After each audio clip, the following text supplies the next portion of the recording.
لا حول ولا قوة إلا بالله العلي العظيم. حسبنا الله ونعم الوكيل. نعم المولى ونعم النصير. بسم الله الرحمن الرحيم. الحمد لله رب العالمين بارئ الخلائق أجمعين وباعث الأنبياء والمرسلين الذي بعد فلا يرى وقرب فشهد النجوى خلق الخلائق بقدرته ونشر الرياح برحمته ووتد بالصخور ميدان عرضه والصلاة والسلام على العبد المؤيد والرسول المسدد والمصطفى الأمجد حبيب إله العالمين أبي القاسم محمد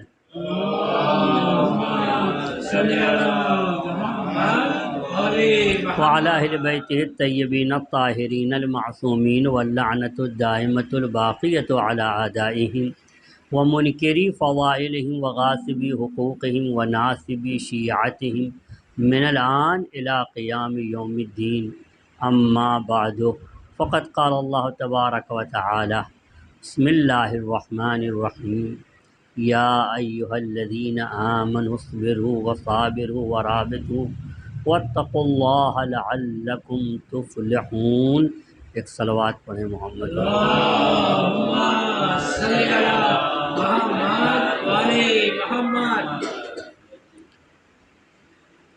ایک حدیث ہے پیغمبر اکرم صلی اللہ علیہ وآلہ وسلم کی.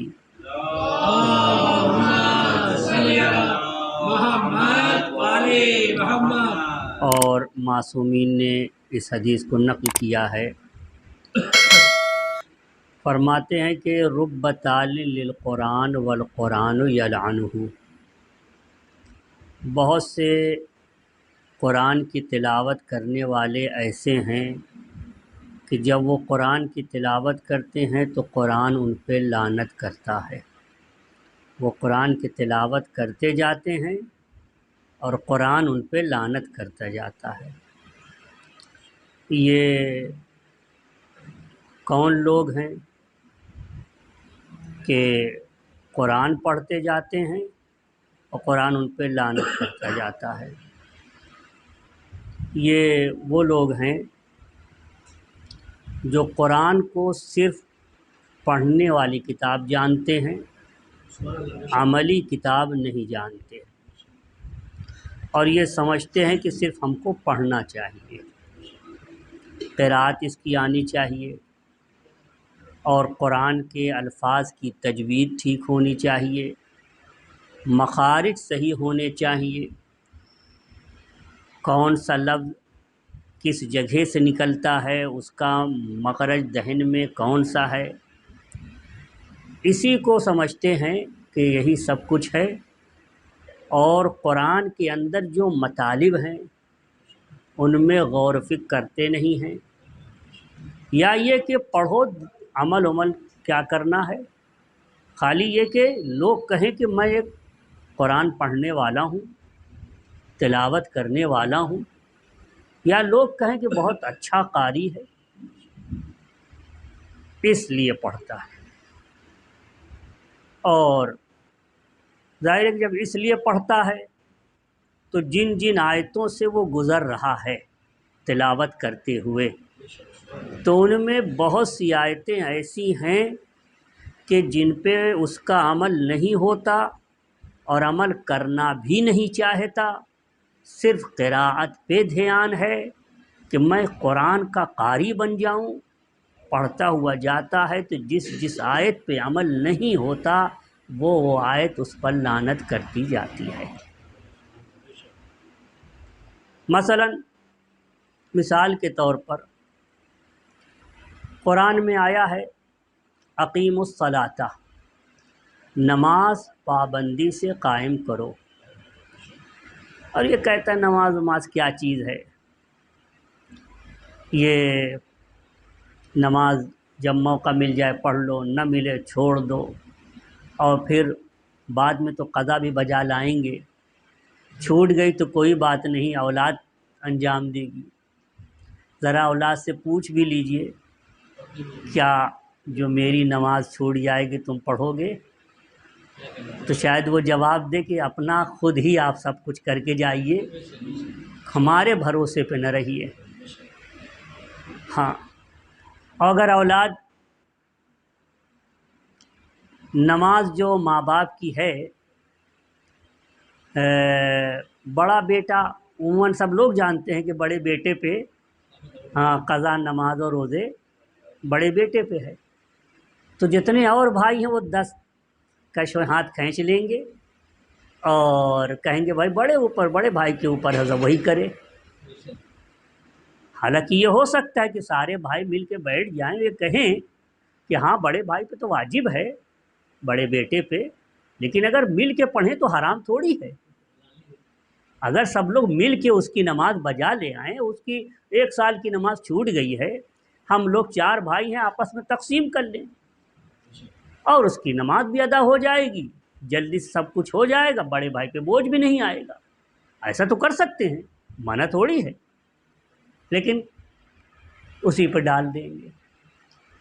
تو جب قرآن کی آیات پڑھیں گے اور عمل کی کوئی ضرورت محسوس نہیں کریں گے، سمجھتے ہیں بس خالی پڑھ لینا چاہیے، تو جس آیت پہ عمل نہیں ہوگا، جب اس آیت سے آگے گزرے گا تو وہ آیت اس پر لعنت کرے گی۔ یہی وجہ ہے کہ سب سے پہلا ہمارا مقصد یہ ہو کہ ہم قرآن پڑھیں گے عمل کے لیے،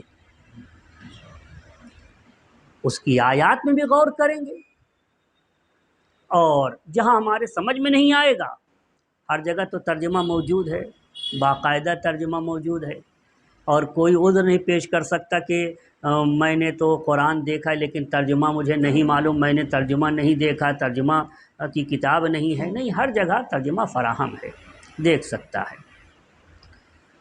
بہرحال تو عمل کی ضرورت ہے، قرآن پڑھیں تو اس مقصد سے پڑھیں، تلاوت کا بہت ثواب ہے، ایسا نہیں کہ اس کا ثواب نہیں، تلاوت کا بڑا ثواب ہے، لیکن بغرض عمل، کہ میں عمل کروں گا۔ رب تالی للقرآن والقرآن یلعنہ، قرآن ہر معاملے میں آگے رہنا چاہیے۔ من جعلہ امامہ قادہ الی الجنہ، جو ہر معاملے میں قرآن کو آگے رکھے گا، قرآن کیا کرے گا؟ اسے جنت کی طرف کھینچ کے لے جائے گا۔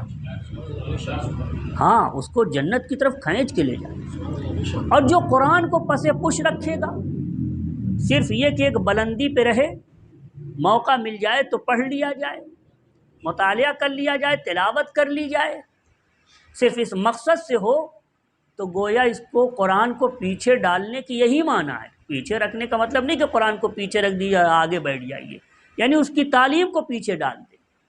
من جعلہ خلفہ ساقہ الی النار، جو قرآن کو پسے پش رکھے گا، ہر معاملے میں خود آگے رہیں گے، قرآن کی تعلیمات کو آگے نہیں لے آئیں گے، تو یہ قرآن اسے ہکا کے دوزخ کی طرف لے جائے گا۔ ساقہ الی النار۔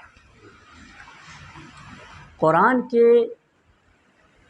مطالعے اور قرآن کی تلاوت سے ایک بہترین زندگی گزاری جا سکتی ہے، بشرطے کہ غور و فکر قرآن کی آیات میں کیا جائے۔ جی، خود یہ جو میں کہہ رہا ہوں، یہ جملہ قرآن کا جملہ ہے، فَلَنُحْيِيَنَّهُ حَيَاةً طَيِّبَةً،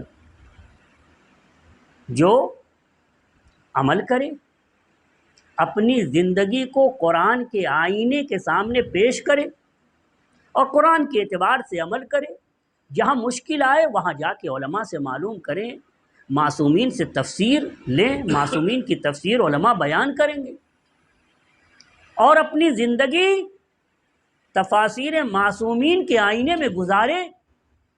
اگر ایسا کرے گا، اس طرح سے کرے گا، تو ارشاد ہوتا من عمل منکم، تم میں سے جو بھی اچھا عمل کرے گا، من ذکر او انثی، چاہے مرد ہو چاہے عورت ہو، لیکن وہو مؤمن، ایماندار ہونا چاہیے، مومن ہونا چاہیے، مومن مرد ہو یا مومن عورت ہو، اگر اچھا عمل کرے گا، اپنی زندگی کو اس طرح سے کہ قرآن کی آیات کے مطابق ڈھالے گا، کوشش کرے، 100% تو نہیں ہو پائے گا لیکن کوشش کرے، جتنا ہو سکے اتنا کرے۔ فَلَنُحْيِيَنَّهُ حَيَاةً طَيِّبَةً، تو اسے ہم بہترین زندگی عطا کریں گے۔ وَلَنَجْزِيَنَّهُمْ أَحْسَنَ مَا كَانُوا يَعْمَلُونَ، اور جو ان کو ہم صلہ دیں گے ان کے اعمال سے بہتر دیں گے۔ اعمال تو ایسا تھا کہ اس میں 30% قبول ہونے کے لائق تھا، ہم 100% قبول ہونے والا بنا دیں گے۔ یہ طے تو کر لو کہ ہم کو قرآن پہ عمل کرنا ہے، جہاں ہم سمجھ نہیں پائیں گے معصومین سے معلوم کریں گے، معصومین کے ارشادات کے مطابق عمل کریں گے، تو ہم عمل کو ایسا بنا دیں گے اور اس کا صلہ ایسا رکھیں گے بِأَحْسَنِ مَا كَانُوا يَعْمَلُونَ، جتنا وہ عمل کرتے تو اس سے بہتر صلہ دے دیں گے۔ آئیے جو آیہ کریمہ امام زمانہ جو اللہ تعالیٰ فرجہ الشریف سے مربوط ہے،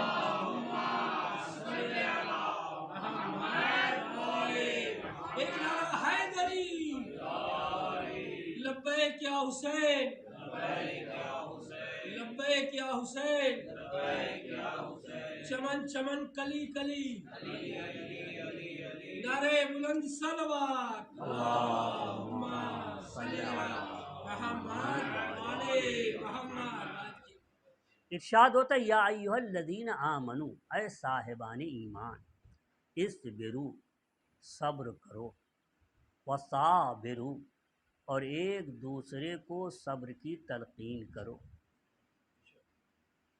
ورابطوا، اور رابطہ قائم کرو، ایک دوسرے سے مربوط رہو، ارتباط میں رہو، تعلق کو برقرار رکھو۔ معصومین سے جب پوچھا گیا اس آیت کا مطلب کیا ہے تو فرمایا اصبروا علی الفرائض، فرائض پر صبر کرو، وصابروا علی المصائب، اور دشواریوں پہ ایک دوسرے کو صبر کی تلقین کرو، ورابطوا، فرمایا رابطوا امامکم المنتظر، اپنے امام کا جن کا تم انتظار کر رہے ہو ان سے رابطے میں رہو۔ تو پہلے فرائض ادا کرو اور اس کے بعد دشواریوں میں صبر اور حوصلے سے کام لو،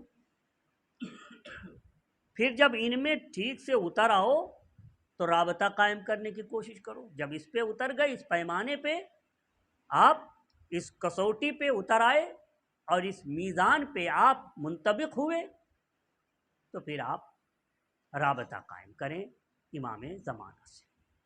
امام جعفر صادق علیہ الصلاۃ والسلام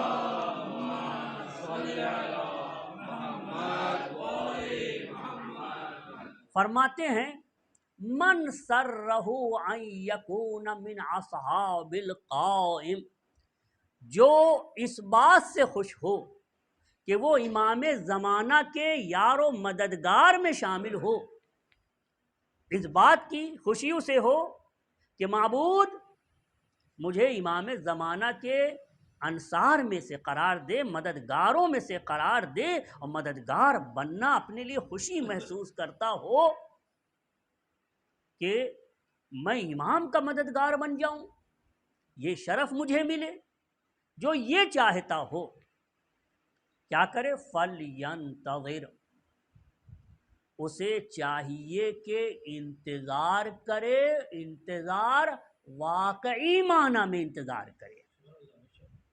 ہاں، یعنی اگر مکمل دنیا داری ہو پھر وہ کہے میں تو منتظر امام زمانہ ہوں، فرائض کو چھوڑے بیٹھے ہوئے ہیں اور کہے میں منتظر امام زمانہ ہوں، دشواریوں میں کہیں سے استقامت نہیں نظر آتی اور کہے میں منتظر امام زمانہ ہوں۔ منتظر امام زمانہ ہو، واقعی ہو،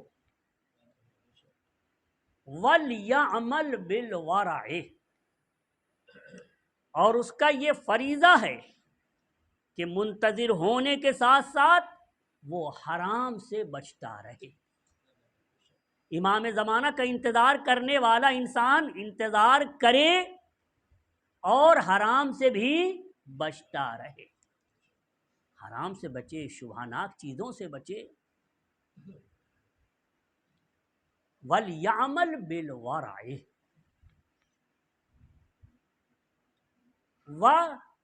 وَالْأَخْلَاقِ الْكَرِيمَةِ، اور کریمانہ اخلاق اپنے اندر پیدا کرے۔ وہ اخلاق جو خدا و رسول کو پسند ہیں، ایسے اخلاق اپنے وجود میں لے آئے، ایجاد کرے۔ تو انتظار کرے، واقعی انتظار کرنے والا ہو، واقعی انتظار کرنے والے کے اندر کچھ صفات بھی چاہیے، ایسے ہی نہیں کہ وہ واقعی انتظار کرنے والا ہے۔ اخلاص چاہیے، یقین چاہیے، حرام سے بچنے کی ضرورت ہے، وہاں پہ حرام سے بچنے کی ضرورت ہے، حرام سے اجتناب اسے کرنا چاہیے، واجبات کو انجام دینا چاہیے۔ ایک صاحب آئے امام جعفر صادق علیہ السلام کی خدمت میں،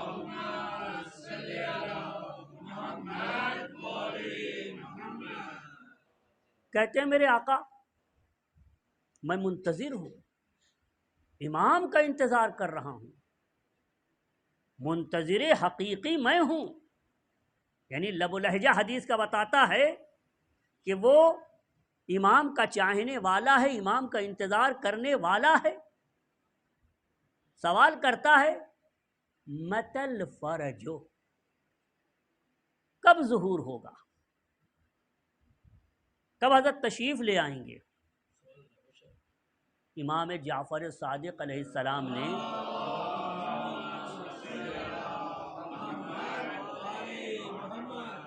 اس نے جب یہ پوچھا کہ کب ظہور ہوگا، تو آپ نے اس سے فرمایا کہ ما لکا والفرج، ما لک والفرج وانت ترید الدنیا، تمہیں امام کے ظہور سے کیا واسطہ، تم تو دنیا میں ڈوبے ہوئے ہو، وانت ترید الدنیا، تم تو مادیات میں مبتلا ہو، تم تو شہوتوں میں مبتلا ہو۔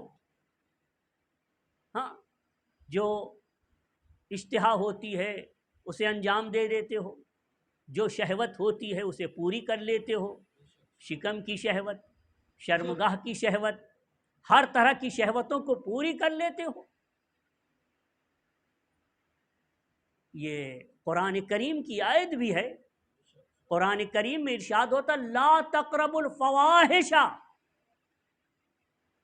دیکھو برائیوں کے قریب بھی نہ جانا۔ دیکھیں کیا پروردگار عالم ارشاد فرما رہے، یہ نہیں کہہ رہے کہ گناہ نہ کرنا، کہہ رہے لا تقربوا، قریب بھی نہ جانا، الفواحش، برائیوں کے قریب نہ جانا، ما بطن وما ظہر، ما ظہر وما بطن، جو برائیاں کھلی ہوئی ہیں سامنے ہیں، آنکھ کا گناہ سامنے ہے، ہاتھوں کا گناہ سامنے ہے، پیروں کا گناہ سامنے ہے، زبان سے جو گناہ ہوتا ہے وہ تو ظاہر ہے، یہ سارے ظاہری گناہ ہیں، باطنی گناہ بھی ہیں، کینہ ہے، حسد ہے، بغض ہے، جلن ہے، عداوت ہے، دشمنی ہے، یہ ساری چیزیں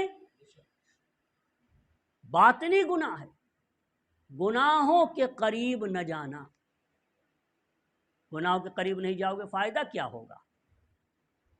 فائدہ یہ ہوگا کہ وہ نعمتیں ملیں گی کہ ماں، ایسی نعمت کہ اخفیت، جسے لوگوں کی نگاہوں سے چھپا کے رکھا گیا ہے، اور ایسی ایسی نعمت پروردگار عالم عطا کرے گا جس سے آنکھوں کی ٹھنڈک محسوس ہوگی، یعنی آنکھوں کو خنکی محسوس ہوگی، انسان جنتی بنے گا۔ ایک صلوات پڑھیں محمد والے۔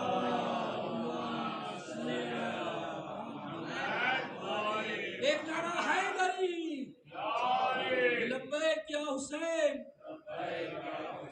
لبیک یا حسین، نعرہ بلند صلوات، اللہم صلی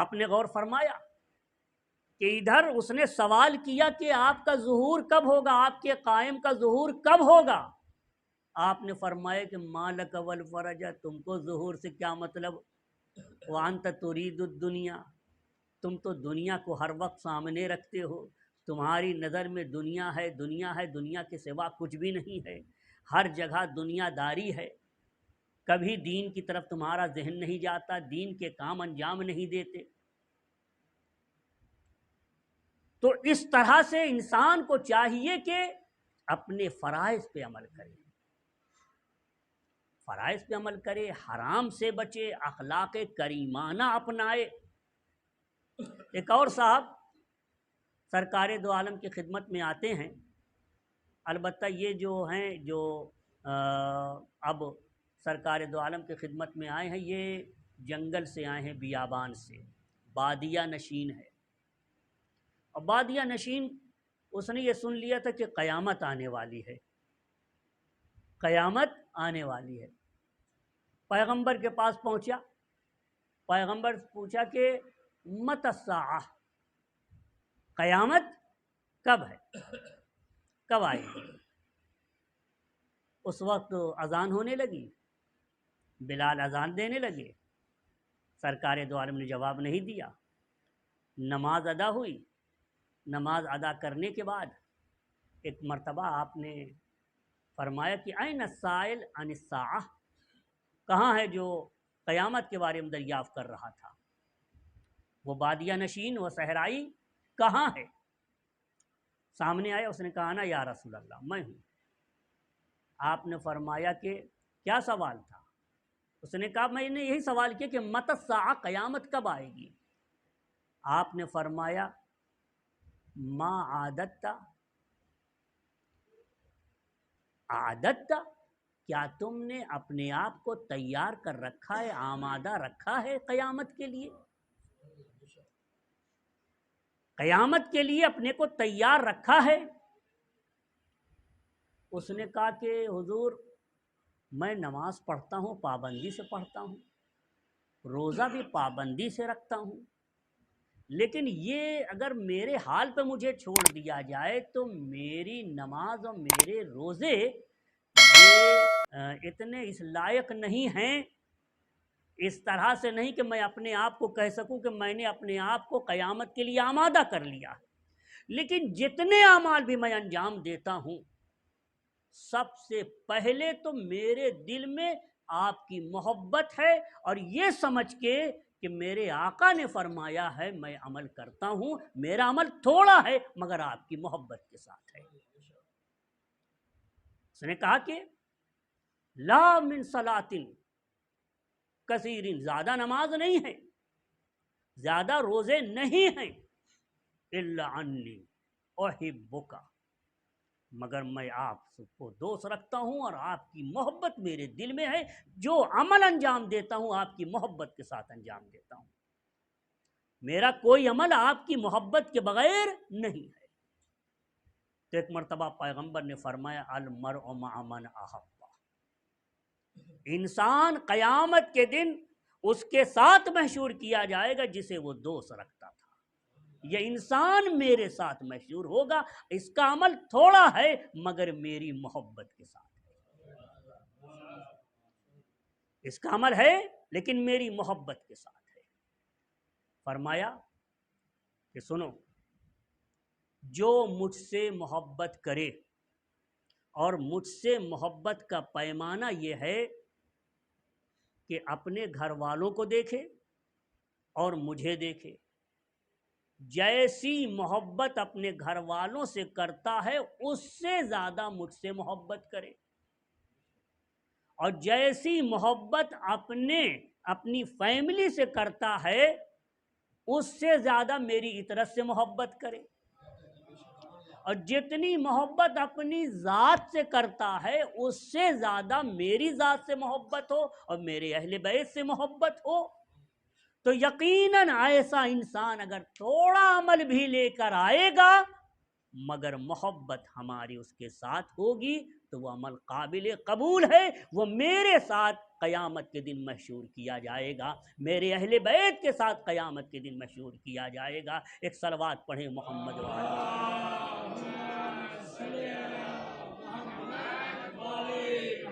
ایک نعرہ حیدری، لبیک یا حسین، چمن چمن کلی کلی، نعرے بلند صلوات، محمد آل محمد۔ ایک صلوات بلند آواز سے پڑھیں۔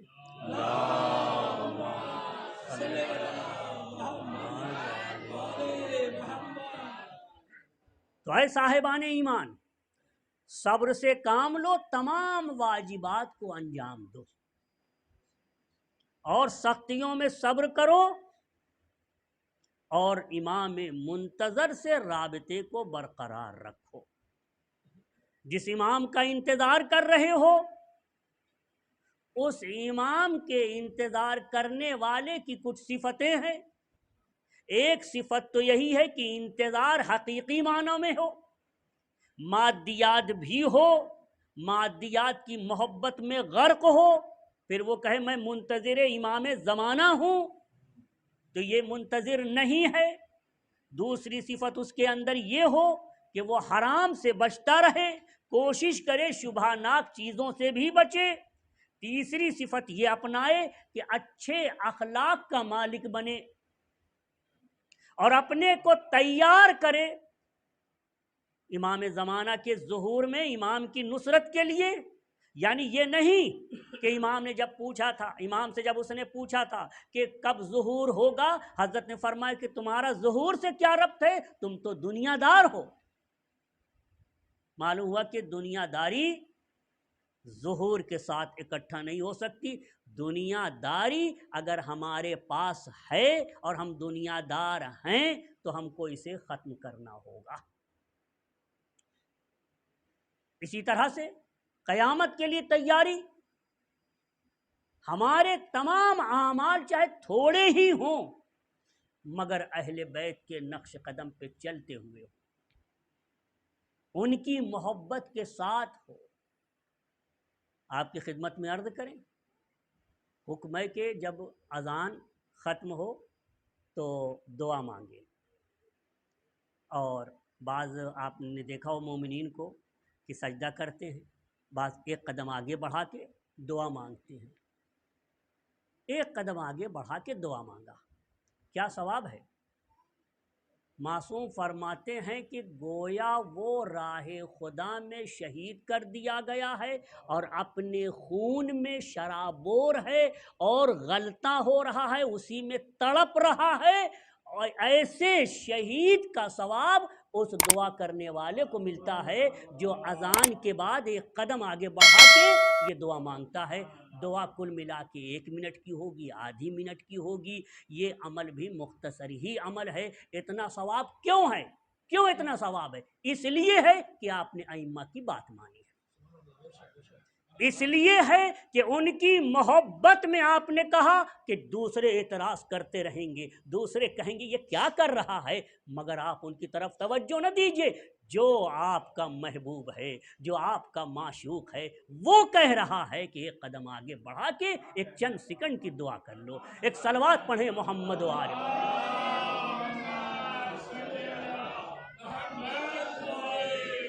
ایک نعرہ حیدری، چمن چمن کلی کلی، لبیک یا حسین، لبیک یا حسین، نعرے بلند صلوات، صلی اللہ محمد آل محمد۔ امام زمانہ کا ایک نام مہدی ہے، بہت سنتے ہیں ہم لوگ۔ مہدی کیوں نام ہے؟ اس لیے ہے کہ یہدی الی امور خفیۃ، ایسی چیزوں کی طرف ہدایت کریں گے کہ کائنات میں ایک سے ایک عقل مندوں کا ذہن بھی ادھر نہیں جائے گا، ایسی شے کی طرف رہنمائی کریں گے۔ امام زمانہ، ان سے رابطے میں رہنا ہے، امام زمانہ صرف ہمارے یہاں کی کتابوں میں حضرت کا تذکرہ نہیں ہے، اہل سنت کی کتابوں میں بھی تذکرہ ہے، مگر ان کے یہاں تذکرے کے باوجود پورا تذکرہ شبہوں میں گھوم رہا ہے، یعنی ابھی بھی وہ مطمئن نہیں ہے امام زمانہ سے، لکھتے ہیں کتابوں میں۔ ایک صاحب انہوں نے امام زمانہ سے متعلق روایت نقل کی، اور روایت یہ نقل کی کہ اگر دنیا کا آخری دن ہوگا تو پروردگار عالم اس دن کو اتنا طولانی کر دے گا کہ یہاں تک کہ امام زمانہ کا ظہور ہو، اور اس کے بعد دنیا کو عدل و انصاف سے بھریں۔ یہ وہ ہوں گے کہ پیغمبر، حدیث میں ہے، پیغمبر فرماتے ہیں کہ میرا نام ان کا نام ہوگا، وَيُعَاتِي اسمی اسمہ و اسم ابی اسم ابی ہے، میرا نام ان کے نام کی طرح، یعنی ان کا نام میرے نام کے ہم نام ہوگا، میرا ہم نام ہوگا وہ، اور ان کے باپ کا نام بھی میرے باپ کے نام پہ ہوگا۔ راوی نے یہاں آ کے گڑھ دیا اس لفظ کو کہ ان کے باپ کا نام میرے باپ کے نام کی طرح ہوگا، یہ جملہ گڑھ دیا بیچ میں، بتا رہے ہیں کہ یہ اہل سنت کی روایتوں میں سے ایک روایت ہے جو آپ کی خدمت میں عرض کیا، وہاں پہ شبہ پیدا کر دیا اس نے، یعنی میرا نام اس کا نام وہی ہوگا جو میرا نام ہے، ٹھیک، میم ہے میم دال، پیغمبر کا نام ہے، یہی نام امام زمانہ کا بھی ہے، جو کنیت پیغمبر کی ہے وہی کنیت امام زمانہ کی ہے، لیکن جو نام پیغمبر کے والد کا ہے وہ نام آپ کے والد کا نہیں ہے، اس نے اتنا سا لفظ بیچ میں لگا دیا۔ یواتی اسم ابی ہے، اسم ابی، ان کے والد کا نام میرے والد کے نام کی طرح ہوگا۔ خود اہل سنت نے جس سے روایت نقل کی ہے اس کا نام ہے زائدہ، اچھا ہے بتا دیتا ہوں نام بھی، جس نے اس روایت کو نقل کیا ہے اس کا نام ہے زائدہ۔ زائدہ نام کا جب علم رجال میں علماء اہل سنت نے پیش کیا تو کہا کہ یہ وہ انسان ہے جو حدیثوں میں الفاظ بڑھا دیتا ہے، یہ اہل سنت کے ہاں لکھا جا رہا ہے کتب رجال میں، یہ وہ شخص ہے جو حدیث میں یزید فی الاحادیث، حدیثوں میں الفاظ بڑھا دیتا ہے۔ حافظ کنجی شافعی انہوں نے لکھا ہے کہ ہمارے یہاں اجماع ہے اس بات پر کہ حضرت کے والد کا نام عبداللہ نہیں ہوگا جیسے سرکار دو عالم کے والد کا نام عبداللہ ہے، ان کے والد کا نام ہوگا حسن عسکری، اور اس شخص نے زائدہ نامی شخص نے اپنی طرف سے اس لفظ کو بڑھایا ہے، اس کی روایت کے علاوہ کہیں بھی کسی روایت میں یہ لفظ نہیں ملتا، یہ خود حافظ کنجی شافعی کہتے ہیں۔ ایک صلوات پڑھیں محمد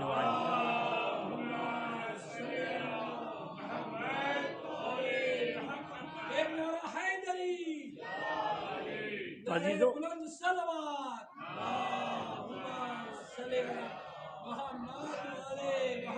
آپ نے غور فرمایا، یعنی ایک تو تذکرہ مہدی نہیں کرتے، اور اگر کبھی اپنے یہاں ذکر بھی کرتے ہیں، کتابوں سے تو ہٹا نہیں سکتے، ذکر بھی کرتے ہیں تو اس انداز سے، یعنی روایت کے اندر بڑھا دیتے ہیں۔ اس نے روایت میں کیوں بڑھایا، کیوں بڑھا دی اس لفظ کو کہ ان کے والد کا نام میرے والد کی طرح ہے؟ کیونکہ بنی عباس میں ایک خلیفہ ایسا گزرا ہے جس کا نام مہدی تھا، نام محمد، لقب مہدی تھا، اور اس دور میں یہ تھا زائدہ نامی، اس کو خوش کرنے کے لیے، حاکم کو خوش کرنے کے لیے، چونکہ اس کے باپ کا نام عبداللہ تھا، خوش کرنے کے لیے حدیث گڑھ دی، یعنی بہت سے احتمالات دیے گئے، ایک یہ بھی ہے۔ ایسا لوگ کرتے تھے، اس طرح سے لوگ کرتے تھے۔ آج ساری کتابیں جب مہدی کے سلسلے میں ہیں اور احادیث ان کی کتابوں میں بہت زیادہ ہیں، کیوں نہیں بیان کرتے؟ ہاں عزیزو، میں نے یہیں پہ گفتگو تمام کی۔ واقعاً امام زمانہ جب تشریف لائیں گے، دعائے ندبہ کا جملہ این ناصر رایۃ الہدی، ہدایت کا پرچم لہرانے والا کہاں ہے؟ ہاں عزیزو، پروردگار عالم نے عیسیٰ، جناب عیسیٰ کو وحی کی، اے عیسیٰ حب لی من عینک الدموع، عیسیٰ تم مجھ سے قریب ہونا چاہتے ہو، اپنی آنکھ کا آنسو ہمیں دے دو۔ ہاں عزیزو، اللہ سے قریب ہونا ہو تو حسین مظلوم پر گریہ کریں۔ خود فرماتے ہیں، میرا آقا خود فرماتا ہے، انا قتیل الابرا، میں کشتہ گریہ و جفا ہوں، مجھے رلا رلا کے مارا گیا ہے۔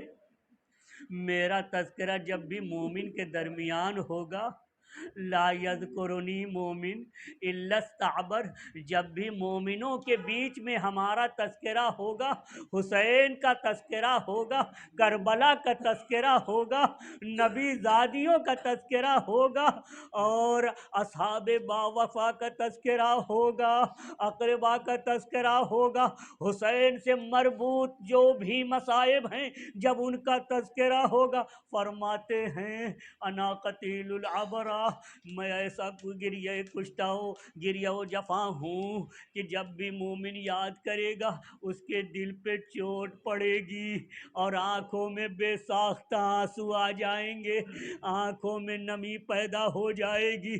عزیزو، حسین کربلا میں رو نہیں رہے تھے، جیسا کہ ہم نے آپ کو بتایا کہ میں کشتہ گریہ و جفا ہوں، اس کا مطلب یہ نہیں ہے کہ حضرت رو رہے تھے اور گویا سامنے جو یہ یزیدی موجود تھے ان کے سامنے اپنی بے بسی ظاہر کر رہے تھے، ایسا نہیں ہے عزیزو، رو رہے تھے جو روایت میں ہے اتمام حجت کے لیے کہ دیکھو میں نبی زادہ ہوں، نبی زادے کو تم اگر ایک گھونٹ پانی دے دو گے تو اس میں تمہاری بخشش ہوگی، میں تمہاری بخشش کا انتظام کرنا چاہتا ہوں۔ بلکہ جملہ فرماتے تھے جدی لکا کفیل، میرے نانا جنت کی ضامن ہو جائیں گے، جنت کی ضمانت لے لیں گے۔ ہاں عزادارو، روایت تو بتاتی ہے حسین کے ساتھ جو بھی تھے، جتنے بھی افراد تھے، تشرق الوانہم، ان کے چہرے کا نور چمک رہا تھا، وتہدأ جوارحہم، اور ان کی اعضاء و جوارح نہایت اطمینان کی حالت میں تھے، وتسکن نفوسہم، سانس بھی آرام آرام سے لیتے تھے کہ دشمن یہ نہ سمجھے کہ یہ مجبور ہیں، یہ بے بس ہیں۔ عزیزو، ایک مرتبہ حسین مظلوم نے فوج اشقیاء سے خطاب کیا، اے فوج اشقیاء، کبھی گمان نہ کرنا کہ حسین تمہارا مقابلہ کرنے سے عاجز ہے۔ ابھی یہ جملہ فرمایا تھا، روایت بتاتی ہے کہ 12,000 فوجی جو کہ گھوڑے پر سوار تھے وہ ایسے ہو گئے کہ ان کے بدن سے روح نکلی اور اسی وقت وہ زمین پر گر گئے۔ عمر سعد نے حکم دیا، اے میرے فوجیوں، دیکھو حسین کے اس معجزے کو لوگوں سے نہ بتانا، بیان نہ کرنا۔ ہاں عزیزو، حسین اتنے اقتدار کے مالک ہیں، ایک مرتبہ فرماتے ہیں، اے میرے اصحاب و اقربا، الموت قنطرۃ، یہ موت ایک پل ہے، پل پہ قدم رکھ کے آگے بڑھا جاتا ہے، موت پہ قدم رکھو، بالکل پرواہ نہ کرو۔ ہاں عزادارو، موت کی پرواہ نہ کی، ہر ایک نے شہادت پیش کر دی، ایک ایک شہید ہوتا گیا۔ حسین نے ہر شہید کے سر کو اپنے زانوں پر رکھا۔ عزیزو، ایک مرتبہ حسین آتے ہیں، تمام نبی زادیوں سے رخصت ہوتے ہیں، نبی زادیوں کو بلاتے ہیں، اے ام کلثوم، اے زینب، اے رقیہ، اے عاتقہ، انہی میں جناب فضہ بھی ہیں، فضہ سے بھی رخصت ہوئے، اور ایک مرتبہ زینب سے فرمایا وہ کرتا لے آؤ جسے میری ماں نے حوالے کیا ہے، لاؤ میں اسے اپنے بدن سے لپٹا کر اندر پہن لوں، میں اسے اس لباس کو پہن لوں، اس لیے کہ شہادت کے بعد میرے بدن سے کپڑے بھی چھین لیے جائیں گے۔ ہاں عزادارو، حسین کپڑا پہنتے ہیں اور رخصت ہونا چاہتے ہیں، ایک مرتبہ زینب کہتی ہیں توقف یا اخی، بھائی ذرا رک جائیے، ایک بار آپ کو اور دیکھ لوں تاکہ یہ بہن کچھ دیر تک سکون سے رہ سکے۔ ہاں عزادارو، روانہ ہونے لگے، ایک مرتبہ زینب نے فرمایا بھائی ذرا قریب آئیے، میں آپ کے گلے کا بوسہ لے لوں، اس لیے کہ مادر گرامی نے سفارش کیا تھا کہ جب یہ دیکھنا اے زینب کہ تیرا بھائی عازم سفر آخرت ہے، آخرت کا سفر طے کرنے جا رہا ہے، تو میری طرف سے گلے کا بوسہ لے لینا۔ زینب نے گلے کا بوسہ لیا، ہاں عزادارو گلے کا بوسہ لیا، ابھی تھوڑی دیر گزری تھی کہ حسین کربلا میں ہیں، ایک مرتبہ ذوالجناح سے زمین پر آتے ہیں، لیکن زمین پر نہیں آئے بلکہ تیروں پہ آپ کا جسم معلق ہو گیا۔ تھوڑی دیر کے بعد جب تیر پیوست ہو گئے، جسم مبارک زمین تک پہنچا، فاقرب للہ ما کان ساجدن، زمین کی مٹی کو اکٹھا کیا، سجدہ معبود میں پیشانی رکھ دی، ایک مرتبہ شمر ملعون آتا ہے۔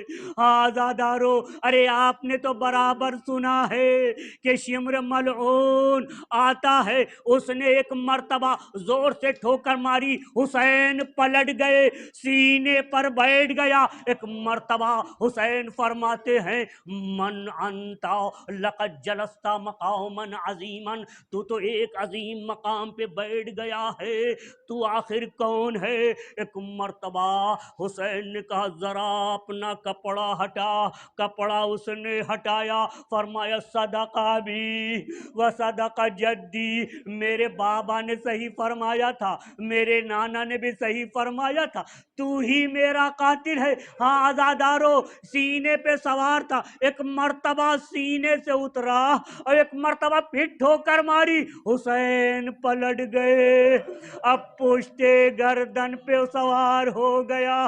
تھوڑی دیر کے بعد ایک آواز گونجتی ہے، زینب خیمے سے نکل کے آتی ہیں، اپنے بھائی کو ڈھونڈ رہی ہیں، اپنے بھائی کو تلاش کر رہی ہیں، تھوڑی دیر پہلے سر تھا اب سر نہیں ہے، بھائی کو پہچاننا مشکل ہے، بھائی کو ڈھونڈ رہی ہے۔ عزیزو، ایک مرتبہ دیکھا کہ ایک لاش بے سر ہے، بدن سے نور ساتے ہے، قریب گئی، جا کے کہتی ہے، زینب فرماتی انت اخو زینب، کیا آپ ہی زینب کے بھائی ہیں؟ اور یہ کہہ کے ایک مرتبہ اپنے لبوں کو حسین کے جسم کے قریب لے گئی، فقبلت النحر المنحور والودج المقطوع باطن ما قبلہ النبی ظاہرہ، آپ نے کٹی ہوئی گردن کا بوسہ لیا، یہ وہ مقام ہے کہ آپ کے نانا نے بھی اس مقام کا بوسہ نہیں لیا، وہ تو ظاہر گلو کا بوسہ لیتے تھے، لیکن گلے کے اندر کا بوسہ جہاں سے خون بہ رہا تھا،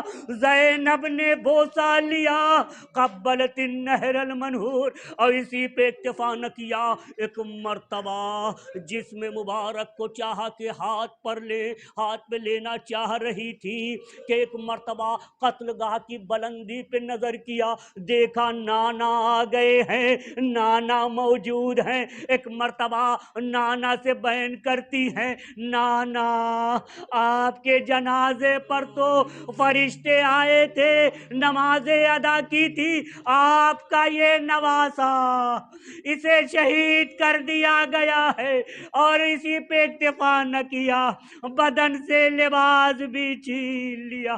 المقتول عزیزو، ایک مرتبہ جسم مبارک کو لے کے آسمان کی طرف بلند کیا، آواز دیتی ہے اللہم تقبل ھذا القربان، بار الہ آل محمد کی اس قربانی کو قبول